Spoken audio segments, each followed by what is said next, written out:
All right, and welcome everybody to the Ingraham Angle. I am Laura Ingraham. We have another jam-packed show for you tonight with news you are not going to get anywhere else. Joe DeGeneva, Kim Strassel, they're both here to discuss this second explosive memo, this time from two GOP senators who reveal more about this ongoing drama in D.C. Plus, he's become the Democrats' favorite public enemy number one. House Intel Committee Chairman Devin Nunes joins us to smash back at the critics, discuss that next big memo drop, and the punking of Adam Schiff. But first, Trump calls the Senate's bluff on immigration and stands up for the victims who are the real victims. That's the focus of tonight's angle. Have you heard the media fawn all over Capitol Hill's latest immigration plan? Well, it's being billed as a bipartisan approach, which is a complete joke, since its sponsors are amnesty zealot John McCain of Arizona and liberal Delaware Senator Chris Coons. This bill is basically a rerun of the failed Gang of Eight fiasco that flopped out back in 2013. Remember, that legislation was so unpopular that even its original sponsor, Marco Rubio, had to walk it back, and now he considers it a big mistake. So Gang of Eight 2.0 would grant legal status and a path to citizenship to young migrants who came here before 2014. And that is a number that far exceeds the 1.8 million that President Trump was willing to make citizens in his compromise gesture. And there would be no border wall funding, and it would keep chain migration. That entire scam would keep going. So obviously, this is a complete non-starter for the White House, meaning McCain-Coons was a stupid ploy, not a serious plan. Lawmakers who have been shopping various amnesties for years focus most of their empathy and concern on illegal immigrants who fear deportation, not on Americans whose lives have been devastated by illegal immigrant crime. President Trump, however, hasn't forgotten those people, and today he focused on closing immigration loopholes to keep groups like MS-13 out of our country. As for the Democrats refusing to come to the table, Trump's willing to play hardball. If we don't change the legislation, if we don't get rid of these loopholes where killers are allowed to come into our country and continue to kill gang members, and we're just talking about MS-13, there are many gang members that we don't even mention. If we don't change it, let's have a shutdown. We'll do a shutdown, and it's worth it for our country. I'd love to see a shutdown if we don't get this stuff taken care of. That left is going crazy because he said that. But that's how much he cares about the country. He cares about our safety, the rule of law. The president knows that the people are with him on this issue. When you look at the poll numbers, Americans want sensible immigration reforms along with maybe curing the DACA problem. Okay. Here's a recent Harvard-Harris poll. It found that 65% of voters agreed that any bill granting legal status to Dreamers should be accompanied by funding for a wall, an end to chain migration, as well as an end to the visa lottery system. 53% supported building a border wall consisting of physical and electronic barriers. And a whopping 79% wanted immigration to be based on merit, not on family connections or other factors. Well, I'm assuming neither senator from Arizona bothered to consider the new comprehensive study by economist John Lott, who will join us later in the show. Professor Lott basically looked at all the illegals who entered the Arizona state prison system from the years 1985 through 2017. That's 33 years of data. And what did he find?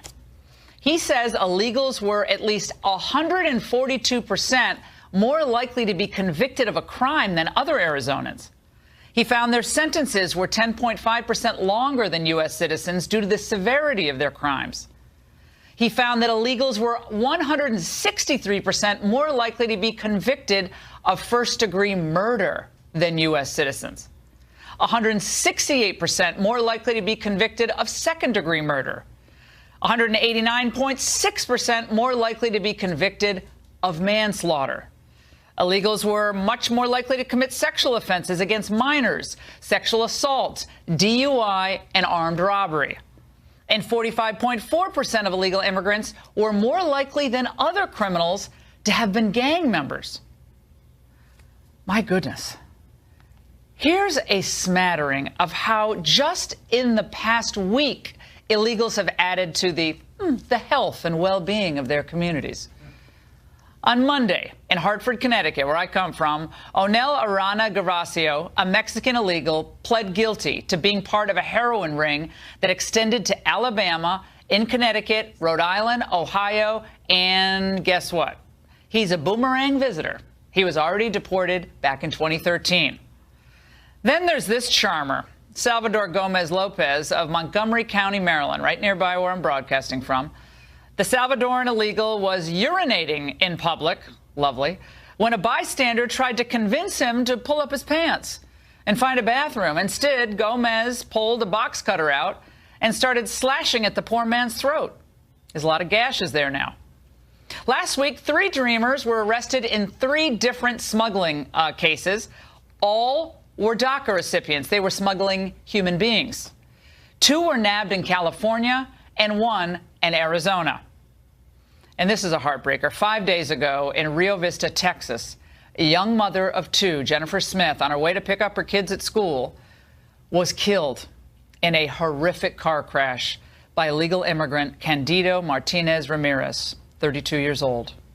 He was drunk. And this past Sunday, many of you have heard, Indiana Colts linebacker Edwin Jackson and his Uber driver were killed by an illegal, intoxicated alien. 37-year-old Manuel Orrego Salvala, the DOJ announcing in just the last hour that they will bring federal charges against the Guatemalan, proving once again that Jeff Sessions, his attorney general, and his DOJ are moving quickly to right the wrongs of the past when it comes to illegal crime going unpunished. No more. Sessions is right. This has to stop. Look at these cases. This is just a few. It's just the last week. We could do a whole show on this. When you really start to think about it, it's total insanity. We have enough problems in our country with drugs, the opioid epidemic, alcohol, criminal activity. We sure do not need any more. And yes, of course, all illegal immigrants are not criminals. But frankly, that's not the point. Because that's of little comfort to Jennifer Smith's sons, or Edwin Jackson's mother, or the thousands of Americans whose names you do not know, whose lives will never be the same again because our government was unwilling or unable to enforce our laws. And that's the angle. We have with us tonight someone who has suffered terribly because of illegal immigrant crime. Sergeant Brandon Mendoza was a 13-year veteran of the Mesa Police Department in Arizona. On May 12, 2014, he was hit head-on and killed by a drunk driver heading the wrong way on a freeway. The driver had been in the country illegally for more than 20 years. Sergeant Mendoza's mother, Marianne, joins us now in the studio. It is great to see you. Thank you for being here.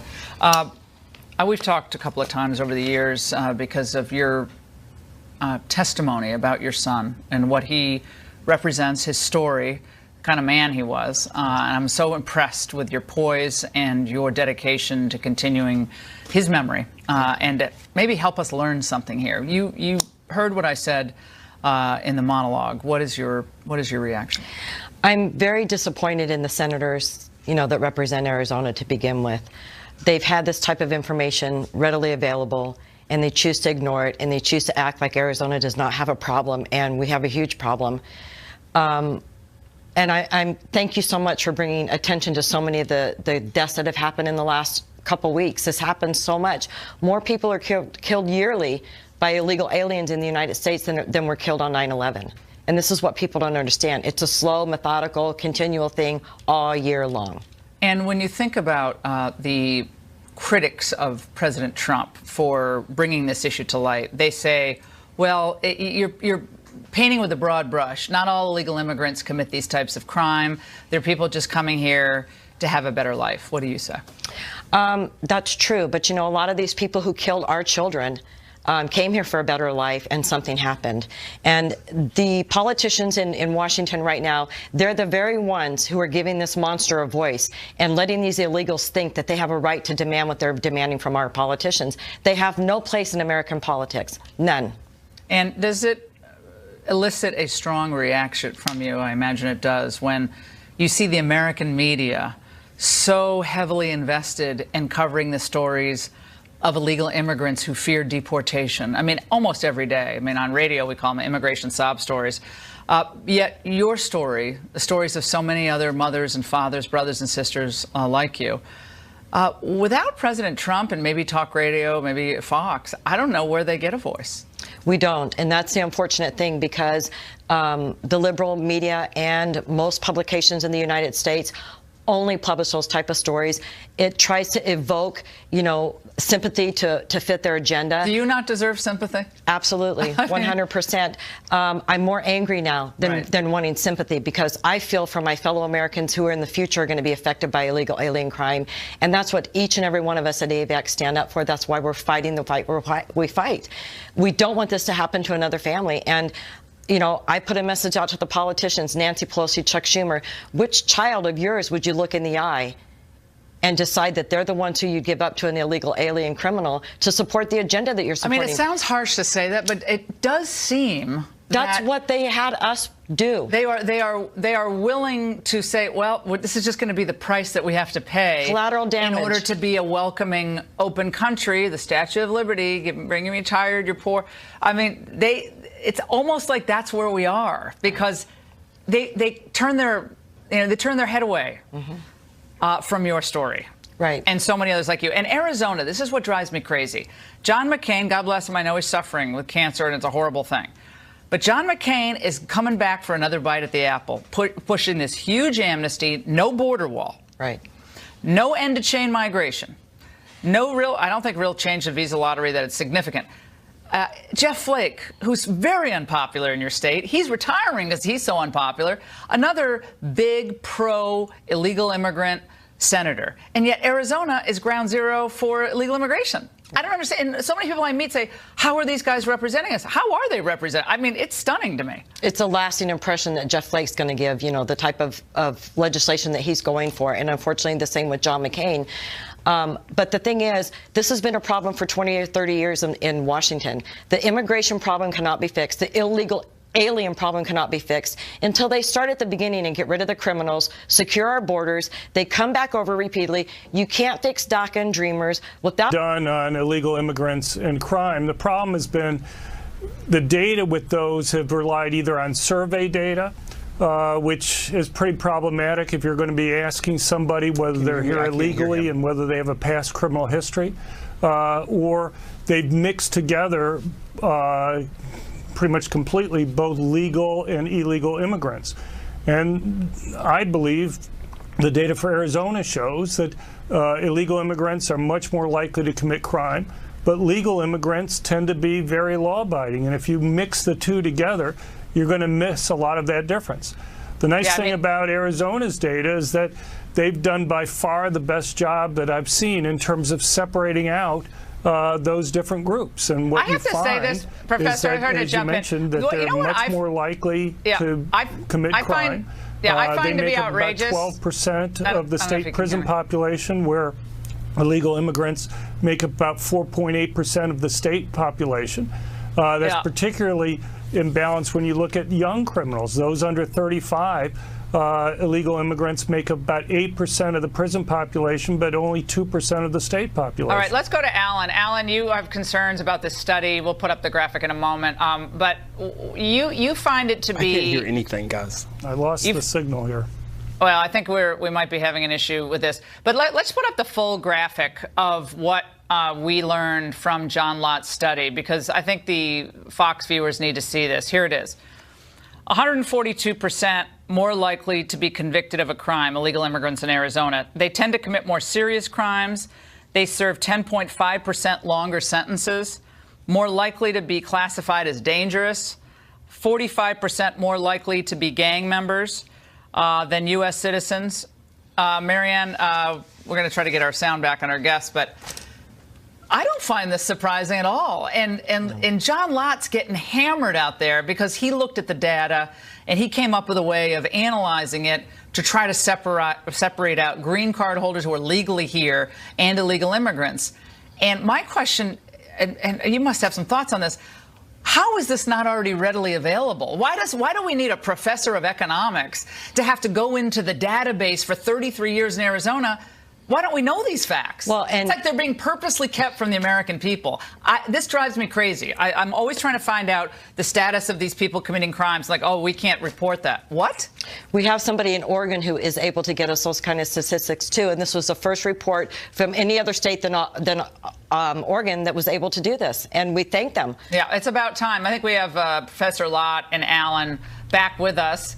Alan, let's go to you. You have some concerns about John Lott's study. And by the way, John, I thought you were just talking over me earlier. I'm like, God, he doesn't even hear what I'm saying. So, forgive the audio. This is live TV. Alan, let's talk to you about the methodology without getting too wonky. He paints a picture of illegal immigrants more likely to commit violent crime, more likely to be incarcerated for these crimes, murder, manslaughter, first degree, second degree. Why do you dispute this? Well, it's easily disputed because the methodology just doesn't work. It's inconsistent with every other study that's been performed over the last couple of decades, as well as data from the American Immigration Association, as well as the Immigration Council, which shows that immigrants actually do less crime. And the types of crimes. Immigration, though, right?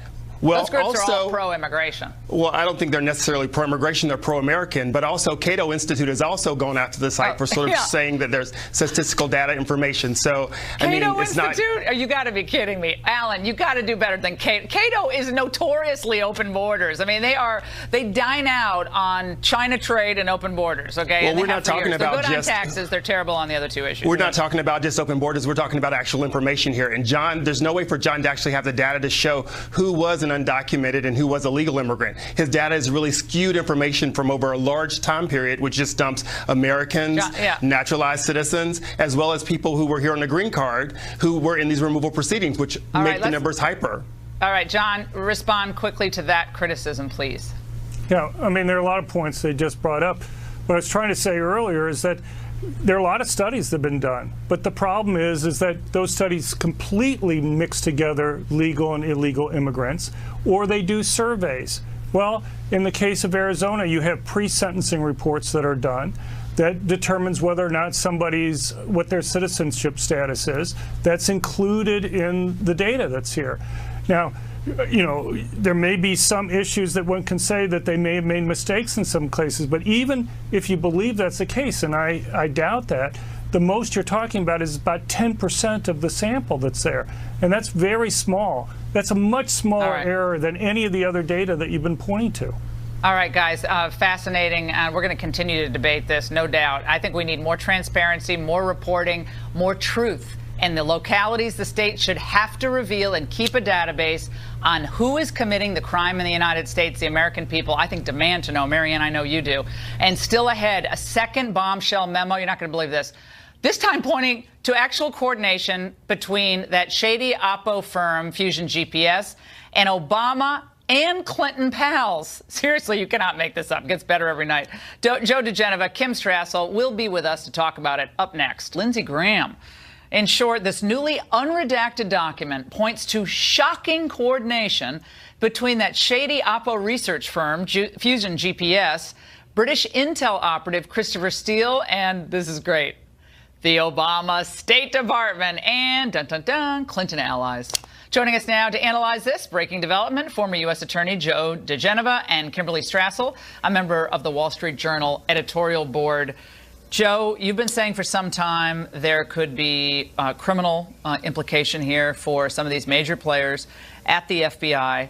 What do we know now after this new memo has been redacted, unredacted? The Grassley-Graham memo and letter establishes beyond any doubt that the FBI knowingly deceived the FISA court about the information that it was presenting to them, lied to them about the fact that it was verified information, which it was not, which the law requires. And now we know that additional Clinton allies, including Sidney Blumenthal, were involved in the transmission of false information, unverified information to the FBI through State Department officials. Somebody's going to have to go to prison. Kimberly Strassel, we've been led to believe that any omission in the application for the FISA warrant was inadvertent or it was minor. There was a footnote referencing political influence. But I think the FISA judge might have had a different view had we known that some of the information had come from, I don't know, Sid Blumenthal, who knows, maybe Cody Shearer, these old Clintonistas. This is wild what we learned tonight. Well, that's obviously one of the most obnoxious parts of this, is finding out that, they did not, and this memo goes to this, the Grassley memo makes far more clear exactly what the FBI told the FISA court. And we know that they did not say that it was the Hillary Clinton campaign, the DNC. We now know the language. In fact, it was told that it was a law firm that was connected and had political motivations, which, of course, is the most anodyne thing you could tell the court, and was clearly deliberately done in order to keep the dossier's credibility. But I think the other part is what the FBI told the court, which turns out not to be true, which is they submit the dossier and this Yahoo News article as the basis of their investigation, and they say that one corroborates the other, and then they specifically tell the court that they do not believe Michael Steele is behind that Yahoo article. Well, we knew he was, and you have to assume that if they knew anything about what they were doing, had even the slightest investigative chops, they would know he did it as well, too. So that's a question that needs to be asked of the FBI. Yeah, they all have to come back in for questioning, every single one of them. I want to put up a full screen of what's in this memo. This is a key part, and Joe, I'd like you to respond. And it relates to how they got this information. Okay, there is substantial evidence suggesting that Mr. Steele materially misled the FBI about a key aspect of his dossier efforts, one which bears on his credibility. Before that, then it says it's troubling enough that the Clinton campaign funded Mr. Steele's work, but that these Clinton associates were contemporaneously feeding Mr. Steele allegations raises additional concerns about his credibility. And you file this FISA application with the court, Joe, and you know that Christopher Steele has been talking to the press, which they knew in the subsequent applications. Yet they never told the court, we've learned this, that he is unreliable, we've terminated our relationship with him. What does that mean for a lawyer to okay an application and to sign off on an application, knowing that this guy, Steele, was really problematic? There is now no doubt whatsoever that the lawyers at the FBI and the lawyers at the Justice Department deceived the FISA court knowingly. They had every reason in the world to believe that the information being provided was not only biased, but completely unreliable. They didn't care. They wanted the wiretaps, the intercepts, and the electronic surveillance because this was part of a plan. And the plan was to exonerate Hillary Clinton, and if she lost the election, to frame Donald Trump and his associates with a false crime. And they almost succeeded. And if she had won, they would have succeeded. Oh, my gosh, but this went up to June of 2017. That is correct. The surveillance of Carter Page goes up to 20. It is remarkable. This is McCabe. This is outrageous. McCabe ruled the FBI functionally with an iron fist. And if you crossed him, you know what happened? Your career was over. And it was known inside the Bureau. By the way, everybody keeps saying, how come nobody in the FBI or the DOJ stood up? Interestingly, all the lawyers kept their mouths shut. They're all afraid of McCabe. The one person who spoke up was a military man, Admiral Mike Rogers. He's the hero in this story. But McCabe and all these people knowingly lied to the FISA court. Kimberly, Jeff Sessions today said that, is going to have a fresh start at the FBI. It's a little late for a fresh start. I mean, this is really bad. But, it's nice. But, what's next, essentially?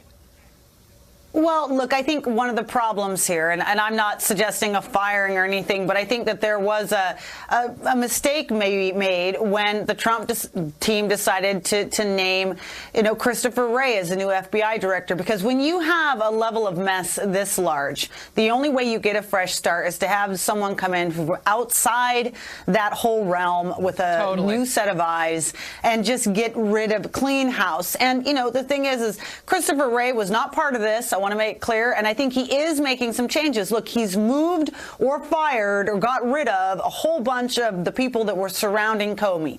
McCabe, the chief of staff, Rubicki, the general counsel, Baker. But, it brings up the question, as someone who spent so many years around the Justice Department and involved in this realm, is that the kind of outsider you need to really, start things over? Someone's got to pay for what happened here. Carter Page has been completely, in my view, unfairly dragged through the mud, surveilled. They read his email going back as long as they want to. This is lovely. But, so he's been put through the ringer just to get at Trump, and they falsified this information. This stuff was phony baloney that went to the FISA court. They knew this guy was a complete fraud, and they went with it anyway. That's as simple as it gets.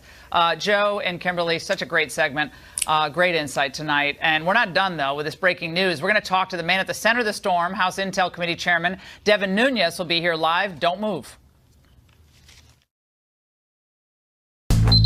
It's 6 a.m. Intel Committee Chair Devin Nunes. Congressman, your reaction to what we saw tonight? It is a vindication of what we've been dealing with for the last 5 days, where we have been scolded that the dossier really played no part at all in the FISA application. So clearly that's not the case, as people are beginning to find out. And, sadly, the mainstream media continues to ignore this. Even tonight I was looking, no one's covering this. Well, it's amazing that the Democrats, who were so hot on exposing corruption in law enforcement all across this country, now it's like the FBI can do no wrong. As long as the ultimate goal is the removal of Donald Trump, you can never question them. If you do question them, you're the bad guy. What has it been like for you personally to be at the center of this? Because you've been in this meat grinder in the media. I'm kind of used to it, but you really got thrown into it as the House Intel Committee Chair. Well, the good thing is that knowing what happened earlier last year when we exposed the unmaskings that had occurred and watching how they operated during that time period, I knew as we kept building up to this, by all the same people who were attacking me, that we had the story nailed, that we were 100% right. And so it made it easy. So, I said the other night that it's actually enjoyable because you just know that you've got the story. I always like it when the critics come after you. I always wear it as a badge of honor, especially certain critics like this. Watch. Is it possible that the Republican chairman of the House Intel Committee has been compromised by the Russians? Is it possible that they actually have a Russian agent running the House Intel Committee on the Republican side? I hope that's not the case, and I certainly have no information to suggest that it is. I think that doesn't his behavior speak of that, though? I mean, I'm not the first person who's raised this. Mark Halperin's former writing buddy. So what about these outrageous allegations? Because you're getting hotter and hotter and hotter to the truth. You're getting closer and closer and closer. Right. And they're turning up the heat on you as you're getting closer to the truth about what happened in this and it's scary that people actually would watch that and then believe it. Right? I mean, we've been Republicans for a long time, especially on the House Intelligence Committee. We were begging the Obama administration to do something about the Russia problem, and they ignored us. I even said it was the largest intelligence failure since 9/11, our failure to understand Putin. And yet the mainstream media doesn't care. You would think they would actually call out some of these guys who say this stuff, but they don't. The facts don't get in the way, because I just think they do not want this president to be successful, and they don't want Republicans to be successful, and they have one goal in mind, and that is power. They just want Republicans removed from the House of Representatives. By any means necessary? By any means. I mean, look what they did. I mean, it really appears like with political dirt being moved from a campaign, being developed and paid for by a campaign, funneled right into the FBI to open up an investigation into the other campaign, into the Trump campaign, and then to spy on someone is something I would never have imagined. This is where I knew about a year ago, well, about last March, time frame that the dossier was used in some form or fashion. But even at that time, I thought to myself, really, they has to be a minor thing. Couldn't have been that crazy, and it ends up they were really that crazy. What about bringing back Comey, McCabe, perhaps members of the State Department, with what we learned tonight, and their involvement in filing for this FISA application, knowing what they knew about Christopher Steele, even in the subsequent applications? He was unreliable. He had basically admitted as such that he was getting subsourced information, including from throughout the process through Clinton Associates. Are you going to bring people back? Yeah, so phase one of the investigation was FISA abuse, okay, and we closed that out in terms of what we think members needed to know. We're moving on to the State Department and irregularities there. The next phase will be looking at all the cast of characters and then conducting those interviews. State Department thus far, what can you tell us? I can just tell you that the State Department was gathering information and then passing it to very strange places that should not have happened. The Obama State Department. The Obama State Department. I will just say that there were comments over the weekend from people within the State Department that said John Kerry had been briefed on the dossier, that they had provided the new dossier, whatever this new dossier is, and they had provided it also to the FBI. So by people starting to talk about it, it seems to me like some people may be trying to distance themselves from the rest of the cast of characters. Sidney Blumenthal, longtime Clinton confidant, he was trying to push Hillary in emails to, policy to dump Gaddafi. He had a lot of stuff going on in Libya himself. Cody Shearer, who is a longtime Clinton, hack, who goes way back to the mid-'90s when I was, covering all this stuff back then.